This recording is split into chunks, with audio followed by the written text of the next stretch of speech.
question that I have been asking in recent years, amongst others, is, are we being good ancestors?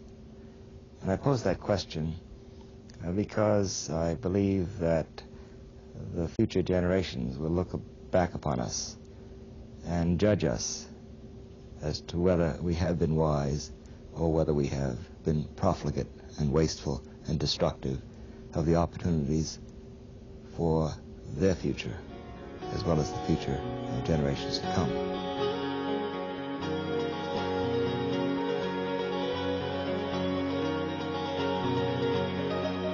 What did Jonas Salk mean when he said that the most important question that we must ask ourselves is, are we being good ancestors?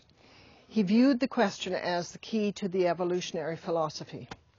And Bill Moyers, in the interview which elicited that question, named Jonas's evolutionary philosophy as the science of hope. Fred mentioned that he became entranced and became a religious person on the basis of evolution. Jonas also said in that same interview, if I were to define God, I would say that God is evolution and evolution is God.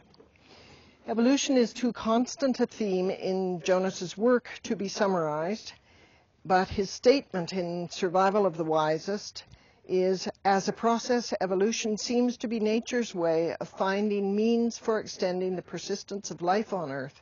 This involves the elaboration of increasingly complex mechanisms for problem solving and adaptation. The ability of the human mind to solve the problem of survival is part of the process of evolution. In terms of his biological thinking, he emphasized that it is the context or the environment of life which evokes the potential of life. He constantly wrote of the need to understand there is a mutuality between evocation and potential. Since man is able to exercise learned behaviors, Jonas was constantly seeking ways to describe what he called metabiology. The simplest way to talk about metabiology is in terms of the transcendence of biological conditions by consciousness. However, he turned to the students of the brain, like Gerald Adelman, whom we hope to have here, to explain the relationship of neurobiology to our capacities for awareness. And Jonas would have been fascinated by the work that is currently going on at the Salk Institute regarding communication systems and feedback differences at the cellular level between healthy cells and cancerous cells. There is a profound difference in the feedback. Gerald Adelman has written eloquently about time as related to consciousness. In Wider Than the Sky, he says, in all of these processes, primary consciousness is continually related to temporal change. It has diachronic structure and is necessarily historical. Primary consciousness is, however, tied only to the successive intervals of present time, the remembered present, the 3 seconds that were mentioned. The lag of up to 500 milliseconds that is found between intended action, neural response, and conscious awareness is not a paradox if one understands the relationship between non-conscious automaticity and conscious planning. Consciousness is not involved in the automatic motor processes except during the learning related and leading to automaticity, but instead is related to planning and to the creation of new combinations of already automatic routines. So that's Adelman talking about the development of consciousness and metabiology. Planning and creation are two themes critical to the evolutionary philosophy, and both are related to Jonas's concerns with purpose. By seeing evolution as an error-making and error-correcting process, Salk introduced the idea that since we are conscious of the continuum of evolution, we can engage in the process intentionally and consciously. Throughout his writing, the theme of creativity and choice resonate at every level, so that we must create as artists the worlds we desire and take responsibility for the choices made manifest in that creation. And he agreed with that the artist's rhythms and the artist's melodies and the harmonics that are seen in art are the way that we are going to understand eventually the choices and the creation of the future. Complexity must have begun with the tendency toward complementary pairing. It then proceeded toward the pairing of minds, the pairing of asymmetrical elements to establish balance. He wrote in Anatomy of Reality, "Our needs are satisfied not by our existence alone, but through relationships which are mutually reinforcing. Since each individual exists in relationship to others, and since we live in groups, how do we apply a concept of mutuality to organizations, to institutions, and society? If our human uniqueness consists in our mental capacity to synthesize perspectives, what Didi called her integration, we can change our relationships through responsible choice. We can design our future in terms of the effects we wish to cause or the purposes we wish to serve. Without question, Jonas Salk's astonishing collaboration with Louis Kahn and the subsequent architects of the addition to Kahn's original design have to do with this passionate commitment to design according to purpose and to the evocation of potential from the environment and with the environment, with the highest human calling being a uniting of art and science, a creativity which is fully conscious of potentials as well as of plan." Jonas would have been delighted by the description in The Evolving Self by Mihai Csikszentmihalyi. Perhaps the most urgent task facing us is to create a new educational curriculum that will make each child aware from the first grade on that life in the universe is interdependent. It should be an education that trains the mind to perceive the network of causes and effects in which our actions are embedded, and trains the emotions and the imagination to respond appropriately to the consequences of those actions. Both in Jonas's book Man Unfolding and in A Way of Thinking, the updated version of Man Unfolding, there is an explicit and implicit concern for a new educational system, a new way to unfold the potential in each human life through mutually enhancing relationships with the experience and our environments, serving a purpose which is transcendent of ourselves, our own time, and, most importantly, our own perspectives. The potentials of living systems are, in Salk's view, limited only to the fact that we depend upon the sun, and that Earth itself is thus a closed system. However, he was constantly frustrated by our lack of awareness of potentials as a species and our potentials as conscious beings. In 1994, I had a party, and the parents of 2 teenagers asked Jonas at the party what advice he would give them for the rest of their lives as parents, and in order to raise their children as more conscious individuals. And he said, "While making every decision, no matter how small, ask yourself, how will this choice affect my children's children?" Perhaps as well known as his phrase, "Are we being good ancestors?" is his question, what effect do you wish to cause? What effect is implicit in your choice? When he said in that comment, no matter how small, he meant not only our choices of what we consume and how we live, but also what we allow or choose as intellectual and emotional stimulation, and what we choose as the quality of the lives we create in our children and the people around us. This attention to all of our levels of choice was critical in relation to Jonas's views on preparedness and planning. We must prepare ourselves for all eventualities, as our experiences and environments can only evoke what already exists as potential within us. If we spend our time with negative thoughts or negative friends or toxic entertainment, Jonas would say, we are choosing devolution, not evolution. And we must exert great care and awareness about the kinds of stimulation we allow to stimulate our children. Jonas saw great danger in our failure to focus on the positive or on the health-creating aspects of the mind and of consciousness. He was always an optimist, and he felt that if we did focus on the positive, it would be possible to create an epidemic of health. This would depend on a change to an understanding of health as wholeness and how the health of mind effects is as critical as the health of physical effects. He was fascinated by the work being done on memes and hoped that it might be enhanced by reflections and contributions by epidemiologists. When he was behaving as a physician, his first question in an intervention was, "What makes your heart leap?"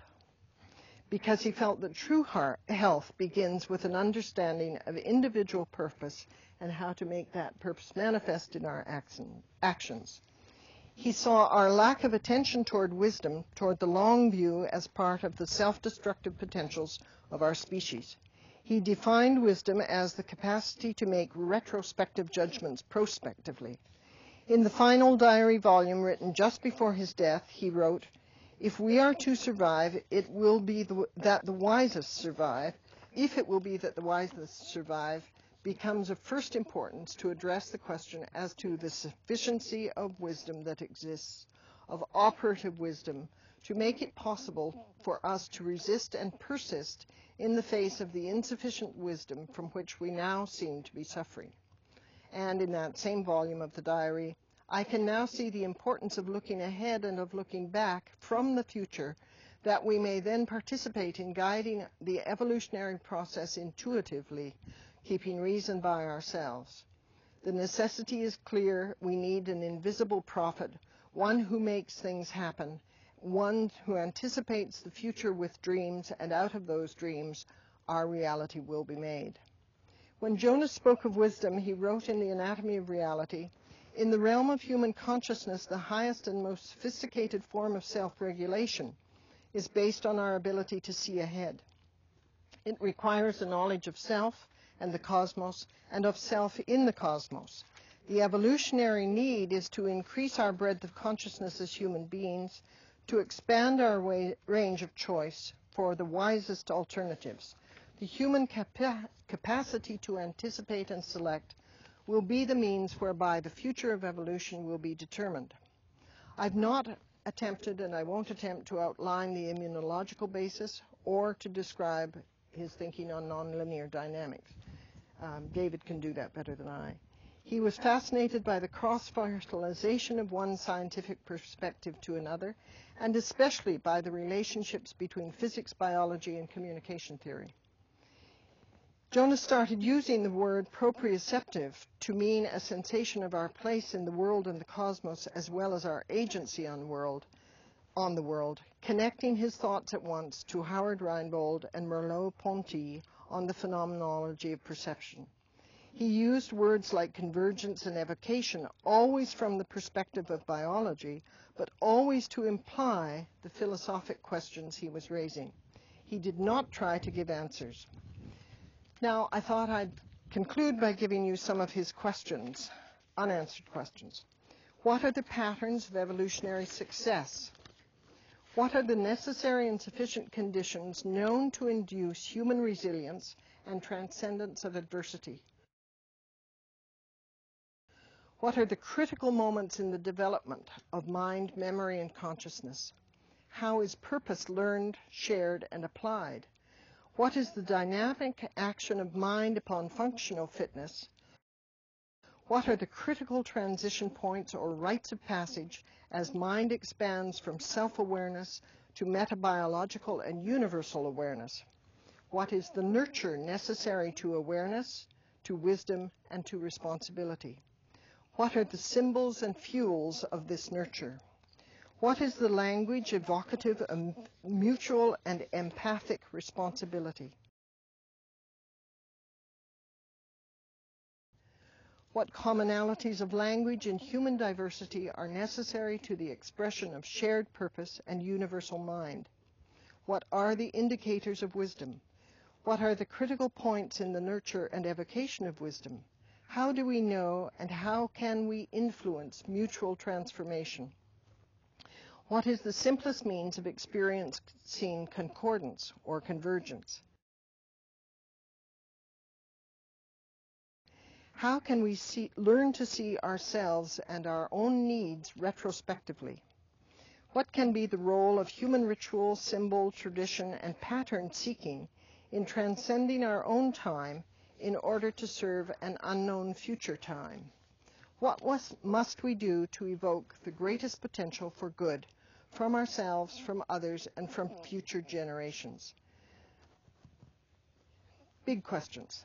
The crux of this approach and of the science of hope is experimentation, inquiry, adventure, and adventure for the purpose of transformation.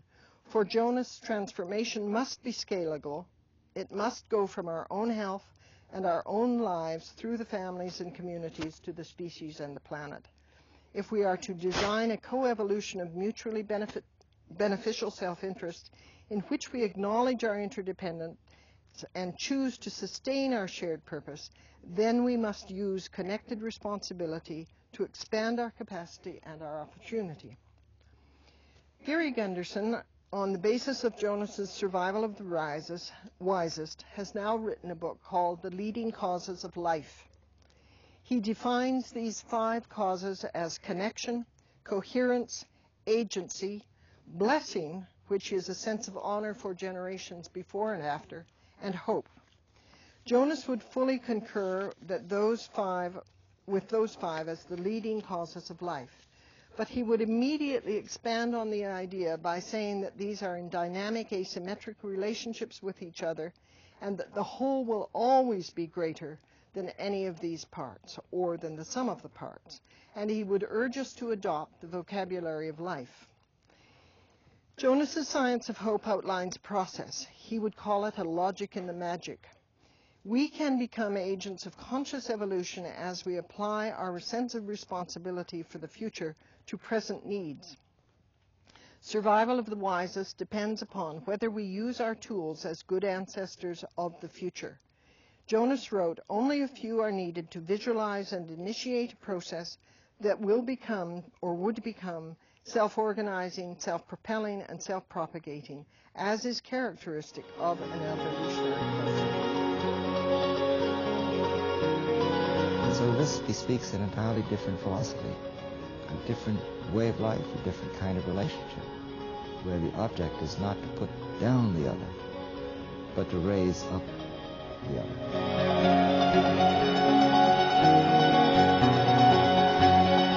So I'd like to conclude by reminding you of the way Jonas ended every single day, with the same sentence every night.